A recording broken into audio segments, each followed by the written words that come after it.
LSP alumni and alumni. Assalamu alaikum and welcome to our Lunch and Learn interview. Today, our guest is Dr. Amr Abdalla. Most of you have taken part in one of Dr. Abdalla's webinars on conflict resolution as part of the Law and Leadership program. So you know that after obtaining his law degree in 1977 from Ain Shams University in Cairo, Dr. Abdalla started his professional career as a public prosecutor. From 1981 to 1986, he was a member of the public prosecutor team investigating the case of the assassination of President Sadat and numerous other terrorism cases.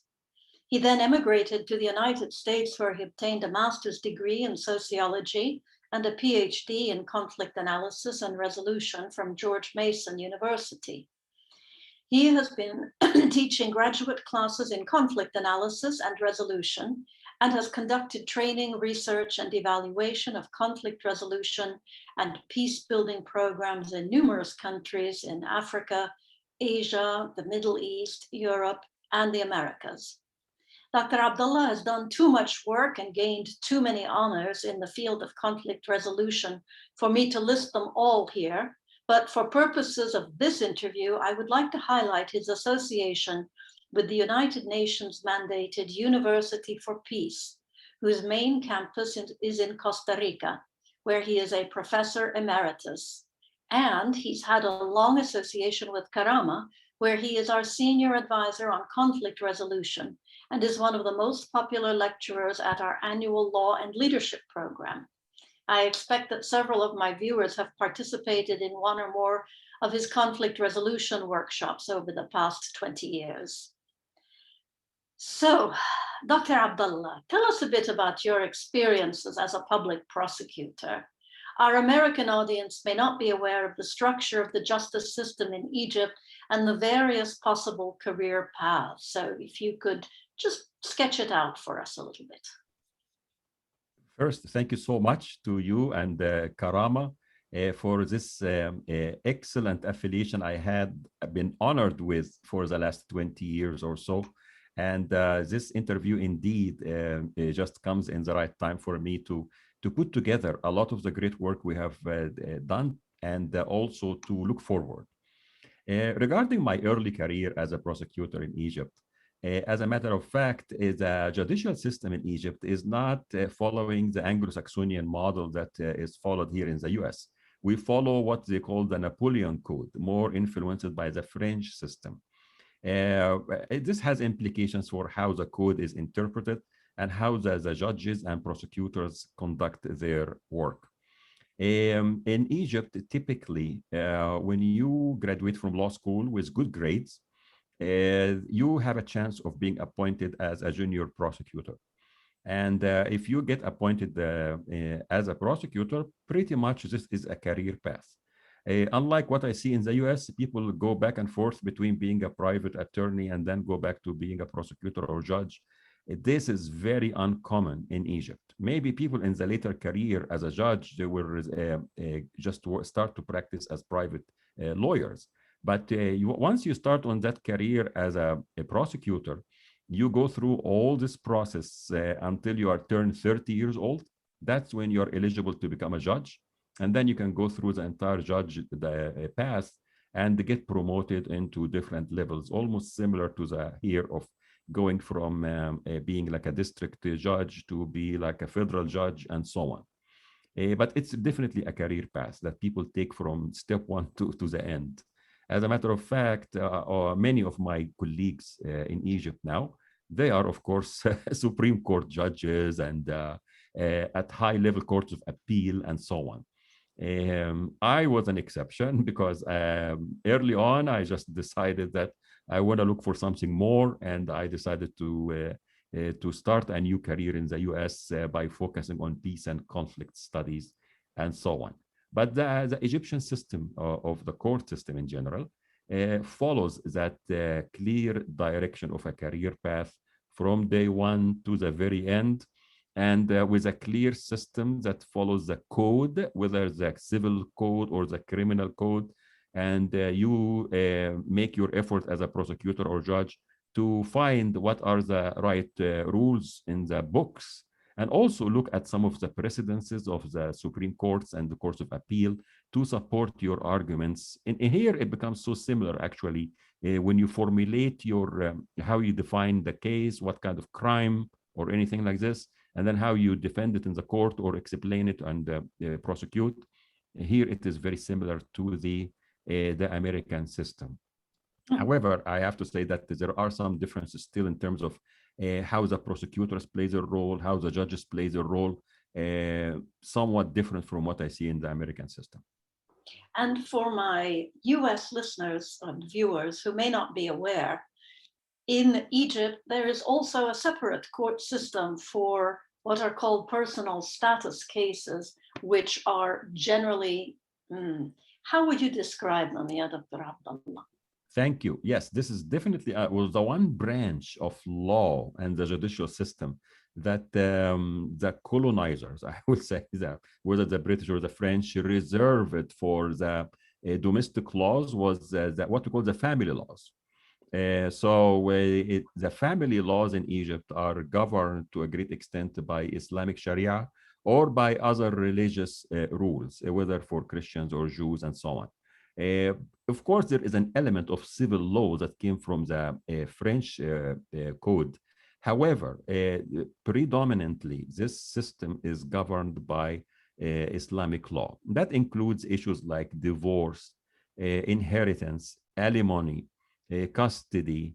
But of course, I mean, it is not set in the old ways of how Sharia law is interpreted, and there are more modern influences on how we look at it and how we interpret. Thank you so much for that quick overview and for sharing some of your experiences here, your outlook on the system that you came out of. But now, take a few minutes and tell us what caused you to shift your focus and your academic specialization from law to conflict resolution. Very good. As a matter of fact, this relates directly to what you mentioned in my introduction, that part of my work as a prosecutor related to issues of terrorism. And I think working on issues of terrorism made me realize that this is a whole different ball game when it comes to the legal understanding of matters. Because terrorism, unlike say somebody committed a crime and went and killed somebody for whatever reason. This is kind of the classic criminal case that we would investigate and then find what is the right code and apply it and go to court to try to prosecute. We know there is always motive, whatever it is. But with terrorism, we found that actually there are many dimensions beyond the legal that you must take into consideration if you are to try to do something to eliminate such a phenomenon. There are psychological dimensions, there are historical, religious, cultural, political. And the criminal part, the legal part, is only one piece of it, but it's a big puzzle. And I think I was fascinated by this when I was doing my work and talking to those guys who were accused of cases of terrorism and try to understand their mindset. I felt that I needed to go beyond did you shoot? Did you bring the gun? Did you throw that Molotov cocktail on a place? That was the criminal legal element of it. But there is a whole big story behind it.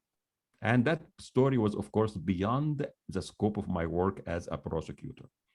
I was very interested in understanding those dimensions because they made the person sitting in front of me feel that they were the good people, and that I was, as a prosecutor, and my colleagues were the bad people. They had strong conviction that they are doing the right thing. And I was trying to get into their heart and mind to understand, how do you understand it this way? So by a strike of luck, in the middle of all this work I was doing in Egypt, I got a chance to come to the United States to study for 1 year at George Mason University. Of all universities in the country, I was selected to go to George Mason. I went to George Mason, and a year before I came here in '83, George Mason just started a program on conflict resolution. And it was the first program at a master's degree level in the world that looks at conflict. And I remember reading the brochures at the time, and how it said that we are looking at conflict from the sociological perspective, psychological, cultural, political. I can tell you that that program met me where I were professionally and personally. It touched me. I said, that's it. That's what I want to focus on. I don't want to look at conflict only from a legal angle. I want to understand those other angles as well. And to fast forward a very complicated personal story, I just finished my 1 year in the US, came back to Egypt and continued to work as a prosecutor for 2 more years, and then came back for good in 1987 to the US as an immigrant. And that's when I pursued a whole new career. As a first a graduate student, finishing my master's and PhD in conflict analysis and resolution at George Mason, and started a whole new career in academia that kept going until today. MashaAllah. Since we are in Karama, and I am still thinking of the wonderful class we recently wrapped up with Dr. Zainab Alwani, where our first thing was we were studying the Fatiha, and we kept wondering, what is as-sirat al-mustaqim? Ihdina as-sirat al-mustaqim. Sounds like you were getting some guidance from the Almighty, who put you in the right place at the right time when you were ready to and eager to get that guidance and to act on it, mashallah. Anyway, moving forward in time, I'm interested in learning more about the University for Peace, as well as your experiences teaching there. And I believe you were also vice rector at UPeace for a number of years. So you have a broad perspective on UPeace's work. Absolutely. After several years of working at George Mason University while completing my master's and PhD, and a few years after, by 2004, I got an opportunity to go and work at University for Peace in Costa Rica. And I was there as a professor, dean, and then the vice rector for 10 years. And what an experience this has been. It really has been the key point in my career. And I continue, of course, to be affiliated with UPeace. I go every year to teach, and I advise students, advise the administration on many topics. University for Peace is very unique because it is mandated by the United Nations. It is in Costa Rica, and there is a reason for that, is that Costa Rica is the one of the few countries in the world that abolished the military by constitution in 1947. A peaceful country when the entire Central America was in war in the 70s and 1970s. Costa Rica was the one country that was seeking peace and trying to establish peace between countries. And during that time when the university was established in Costa Rica, I joined there in 2003, 2004. And I helped to build some of the academic programs there. And I would say the entire vision and philosophy of how to teach peace and conflict. One important approach that UPeace is so unique about until today is it is the one academic institution that offers graduate degrees in peace and conflict in multiple areas of discipline, meaning peace is a complex issue. I can talk about peace and gender. I can talk about peace and education. I can talk about peace and human rights. I can talk about peace and environment, peace and natural resources. So UPeace has actually a unique master's degree program for each of those topics. There is a program on gender and peace building, program on peace and media, peace and natural resources, and so on. And I think that vision really set us apart until today at University for Peace. Students come, and then the other important dimension of our work at UPeace is that we are so multicultural. Our students come from 50 plus countries every single year, and they come for a very condensed period of time of 1 year. So it's such an intense year of education and learning and knowledge, not only at the personal level, at the academic level, but you should see the transformation that happens to those students when they come to UPeace, and that carries with them through the rest of their lives. I, of course, now, after all those years at UPeace, I meet my graduates everywhere, the alumni, anywhere in the world, you name it. Actually, I often, before I go to visit any country, and I visited a lot of countries, 70 plus, by the way, through my work. And I announced to UPeacers, I call them UPeacers, that I am coming to Korea. I'm coming to Japan, I'm coming to Zambia. And there are always good number of people who are graduates of UPs who I get to meet. And I'm so proud of what they have achieved and to see their growth and to see how they reflect on UP's experience and say that this is the one experience that shaped how they are and who they are today. UPS has been a great place for me professionally and personally. I'm honored and proud of what I contributed over the years, and that they awarded me the title of Professor Emeritus, which allowed me until now to continue to teach and to do my academic and administrative work with them. Allah. So how would somebody who was interested in the work of UPeace and maybe wanted to do a one-year program, where would they go to get that information? You can go to their website, very straightforward, www.upeace.org. And you should find all the information, including who to contact and everything. And I would say, please, when you put my information at the end of this interview, people can contact me directly, and I'm happy to direct them inside UPeace. That's wonderful. Well, thank you for sharing, this broad perspective that you have gained and also your experiences at UPeace. But I'm wondering, surely you have experienced situations where conflict resolutions were not so successful? Mm-hmm. And I'm sure that over time your own practice has evolved. So tell us a little bit about that. Excellent. First, actually, let me share with you maybe one or two stories from University for Peace. And maybe they touch on what you said about some of the unsuccessful ones, but I will come specifically to some of the unsuccessful ones also. At University for Peace, again, we get students from everywhere in the world. And you can imagine somebody leaving their country to come to Costa Rica to study peace. There must be like really driven by a notion of peace and how to resolve conflicts. And in the beginning of every year, we have the students come to what we call the foundation course. In the foundation course, we address a variety of topics related to peace and conflict, especially the topic of nonviolence, using nonviolence to address conflict. So I remember during one of the seminars that we conducted in the beginning of the year, I have about 20 students in my seminar, and we're talking about the question of nonviolence. And that discussion was going very well. As you can imagine, those people coming to UPeace, you just say to them, what do you think of nonviolence? And everybody is just telling you about nonviolence is the way to resolve conflicts. Think Martin Luther King, think Gandhi, think Mother Teresa, you name it. They have all the great examples, including examples from their own context. In the middle of this discussion, and it's going as I have expected, there was this young woman, European young woman, maybe about 23, 24 years old at that time. She raised her hand near the end of that discussion. She was quiet all the time. And then she said, I appreciate everything you said about nonviolence. And I want you to know that, of course, I share with you all those ideas. However, I also want you to know that when I was 14 years old, I was sexually assaulted by two men. In retrospect, I wish I used violence at that time to stop this from happening to me.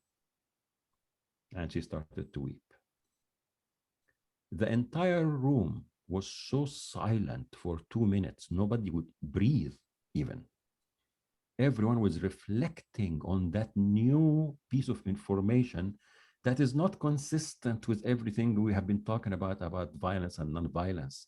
And how do you make sense of the experience of this young woman? And do you just reject it? You cannot reject it. So do you include it or not? And how? And for me, that was a teaching moment that was fantastic in a place like UPeace, to make people appreciate the complexity of those issues of violence and nonviolence. And without losing ground of our principle of nonviolence, but we have to understand that there are such situations that are too complex to try to just put our own idealistic assumptions about them and to reflect on how can we deal with them. So I share that story often because it highlighted to me, here is a personal story of a young woman and how it was used and was expressed in a safe space like UPeace, only to enrich our common understanding and how we think of issues of violence and non-violence. That's just an example of the learning that goes beyond the books that you get at UPs. In addition, your question, brilliant one about and challenging about, gave us examples of conflict resolution that didn't go well. Well, actually, let me share one from a kind of international level and one from a personal family level. On the international level, right now we see this whole tension building up between Egypt and Ethiopia and Sudan in the middle, about the Nile and the dam, the Renaissance Dam in Ethiopia. And I remember about 10 years ago or so, there was a lot of promise that negotiations will help us to find good solutions. I worked in Ethiopia for 2.5 years, by the way. And as a matter of fact, the current prime minister of Ethiopia, who won the Nobel Peace Prize, was my PhD student. And I was his dissertation advisor in Addis Ababa University. And we're very good friends, Abiy Ahmed. Um, at that time, it seemed that Egypt and Ethiopia and Sudan were clear that the issue of building the dam and the benefit to Ethiopia in terms of development and so on was very clear. At the same time, it is also clear that if we are not careful, then there might be some, of course, negative effects on Egypt and the supply of water that comes to Egypt, especially. Therefore, it was a question of how much water do you reserve behind the dam to generate electricity, over how much time. It was really data conflict. I mean, how much here and there, and can we balance something that you can generate enough electricity without Egypt getting hurt by that process. And things were moving fairly okay, but then things started to deteriorate for different reasons. And that's maybe beyond the discussion for such an interview, but many other factors got in the middle in the last 2-3 years that made the story more complex and made Ethiopia act like, well, this is our sovereign decision. We will fill up this dam with water as much as we want. And too bad, this is our water and God gave us this water and we will do whatever we want to do with it. And that, of course, is creating such a difficult situation and that's an example of a conflict resolution process via negotiations that up to like 2 years ago seemed to be going in the very, very right direction, to the point that they were about to sign actually the agreement, only for things to fall apart to a point that I think we have never seen this conflict getting that tense like we see today. This is on the international level. On a personal level or interpersonal level of conflicts, I have seen several family conflicts, whether from my practice as a prosecutor in Egypt, because many conflicts came to us that were family conflicts and neighbors conflicts. And I have seen a lot of spouses, couples, whose conflicts will never end. It was just unbelievable. They come to us with their fights, and then they have a criminal element in it. That's why it comes to us as prosecutors. And we work with them. And we found ourselves often as prosecutors take off the hat of prosecutor and put the hat of mediator and counselor and try to work with them to try to help them to resolve conflicts. And they resolve and they leave our office like reconciled. And they even sometimes, I remember coming back with gifts next day to say thank you. I mean, nothing illegal, I mean, not bribery, but they really wanted to show that we really thank you that you saved our family. A month later, they come back again, fighting. And a month later, and when I think what were the factors that affected them, I can see that there was a combination. One will be some of their inability to build good communication and to know how to address conflict effectively. And instead, they get stuck into their own emotions and their own old habits of how to treat each other. And of course, a history that builds up of negative events come in the picture and make things worse. The second factor that affected them negatively was secondary parties, other people who come in the picture. And sometimes they know how to come and intervene effectively, but often they make things worse. And those two factors seem to continuously make conflicts worse over and over again, even after we thought, okay, it is resolved. But no, it comes back again. So it seems as if conflict resolution, if you are a practitioner, is something that you have to practice, let's put it that way. In other words, just because you think you've achieved the solution doesn't mean that the solution that you reach will last forever, but you shouldn't lose hope. Just get back in there and keep working on it. Is that a fair way to summarize Absolutely. it? Yes, So and it's a that's way of life. it's a way of life, and there are different levels of how to work on a conflict. There is, and that's why we distinguish between conflict management, conflict resolution, and conflict transformation. Mm. Conflict management will be to deal with the immediate issues that of tension and violence and to stop them or reduce them. Conflict resolution is to address the immediate conflict, that what's happening. I mean, why are you fighting over what? Some money and how to spend it, whatever. So that is about resolving this conflict. And that is where we think, unfortunately, the problem is that often, as you said, as practitioners, when we see if we use conflict management and now the violence is reduced or stopped, we think, oh, okay, done. No, it's not done. You still have the issue why they fought. So that's when you do conflict resolution. So you say, okay, now we succeeded in agreeing how to spend the money. Okay, so we think done. No, again, that's not done, because sometimes there are deeper issues that require the third approach of conflict transformation, which we know are long-term efforts. This is not like you're going to fix a problem in overnight. You're going to need to work with people on some of the psychological deeper issues. You need to get counselors, therapists to come in the picture if needed. You may find that there are structural issues, an understanding in the mind and heart of people that is so confused about my notion of being a man. My religion says I dictate what to tell you. I can hit you if I want. I mean, some people are walking around with such beliefs. If you want to resolve some of those conflicts from the core, you're going to have to work on those beliefs. And that's a long process. That is not something, and you need to choose the right ones who can come and help to change such beliefs and values and to correct them according to the proper principles of justice and equality and fairness in Islam and in other belief systems and ideologies. So where does peace building come into this, as maybe as an adjunct or a useful tool at a certain point? How do you see peace building? Very good. Peace building is one of the models within what I refer to as conflict transformation. And that's where education comes to play a role, the role of the media, changing institutions of human rights, working on the deep psychological issues that require a transformation internally. This is all part of what we refer to as peace building. We put it within the wider framework of conflict transformation because I believe, at least from my own way of framing things, that there is another element under conflict transformation that I call it like activism and advocacy, non-violence. I mean, look at how many times in history we have changed, especially in the history in the United States.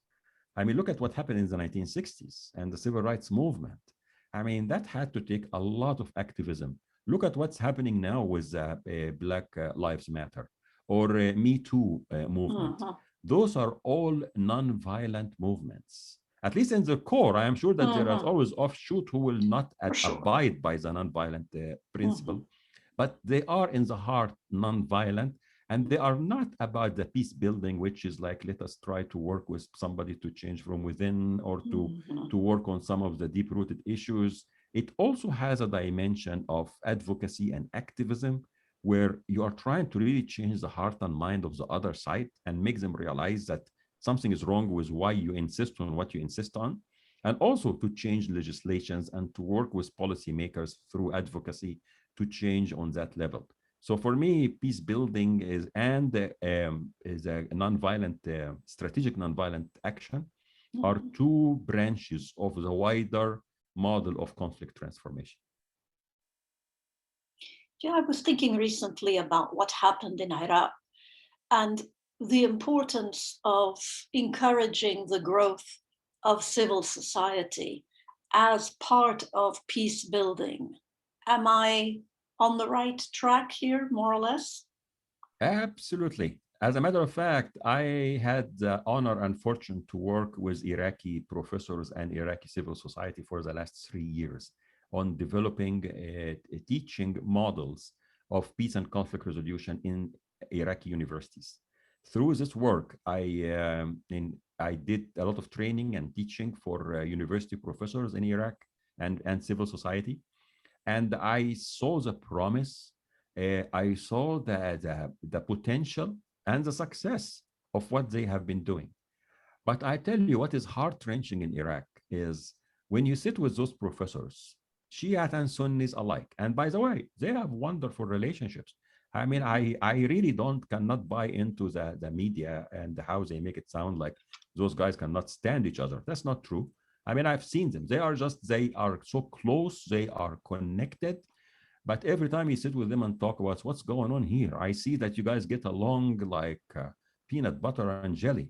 And they will tell you that it is the interference of other parties around us, whether regional or international. They are not giving Iraq a break. It is so sad. And I think that's another example of conflicts that don't seem to find an end that is positive, even though I can see from my visits and meetings with people in that country, they have all the potential to restore peace in that country. Just leave them alone. I mean, I'm afraid that a lot of the regional interferences and international interferences are actually sabotaging a lot of this effort. Oh, that's sad. But unfortunately, it's something we see everywhere.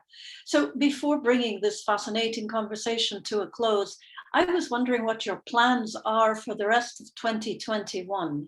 I am reliably informed that you will be working with KARAMAH to put on 2 conflict resolution workshops, one in Arabic and one in English. Can you tell us more about that? And also any other interesting projects in the works? Yes. Again, I just have to emphasize how honored I am by my affiliation with KARAMAH, and whether KARAMAH in the US and KARAMAH Europe as well. I think we are producing groundbreaking work when it comes to conflict resolution from an Islamic perspective, as it applies especially to family and community.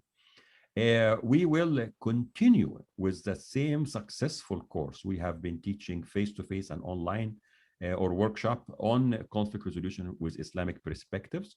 I consider this to be the foundation course in KARAMAH.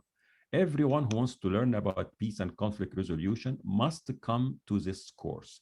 It gives you the basics, and we have very concrete frameworks that we follow to about how to think of peace and conflict, and then how to think of the Islamic perspectives.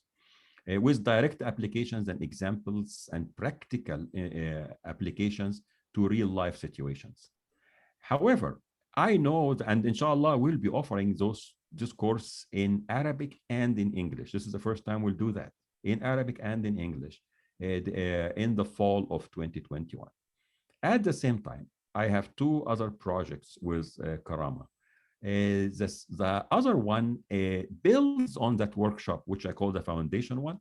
Many people after this workshop, they say to us, give me more, give me more. And I know that give me more means that they want now more of the skills of how to deal with conflict and how to resolve conflicts. In other words, they need that second course that focuses on communication, mediation, negotiations. And we have the materials and everything is ready. And it's a matter of just announcing in the right time. And I know many of the participants who took the previous courses cannot wait to take this advanced course in negotiation, mediation, and communication. So that will also be offered near the end of 2021. We'll give time for people who will take the foundation course in the fall to register for it, along with ones who have taken such course in the past. The other project that I am really looking forward to revive is a project that works on the community issues and sectarian violence and misunderstanding between Muslims and non-Muslims. And we did this very successfully with a project called the Project Light, Learning Islamic Guidance for Human Tolerance. We did this in 2003 and 2004.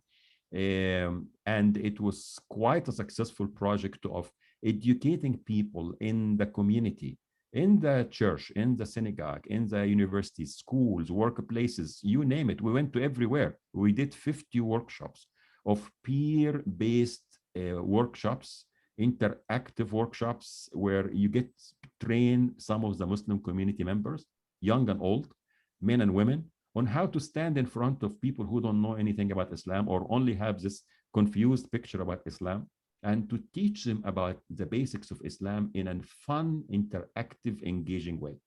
That was a big hit in 2003, 2004, whether for the 40 members of the Muslim community who joined that project, and until now they are still connected, or to the people who received this kind of workshops. And we want to revive it with a new version that is applicable for 2021. The situation in America and beyond is not the same like it was in 2001. Many changes happened. And but we can take the same principles and essence of Project Light and update it to be suitable for 2021. So this is another project that I cannot wait to start with KARAMAH.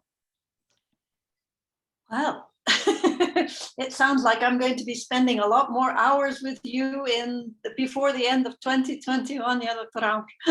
I'll be so honored and happy and excited about it. Well, before we bring this to a close, I want to put up a slide for everybody so they can see how they can reach you. Okay. For more information on Dr. Abdalla's work, including information on upcoming courses and webinars, please visit https://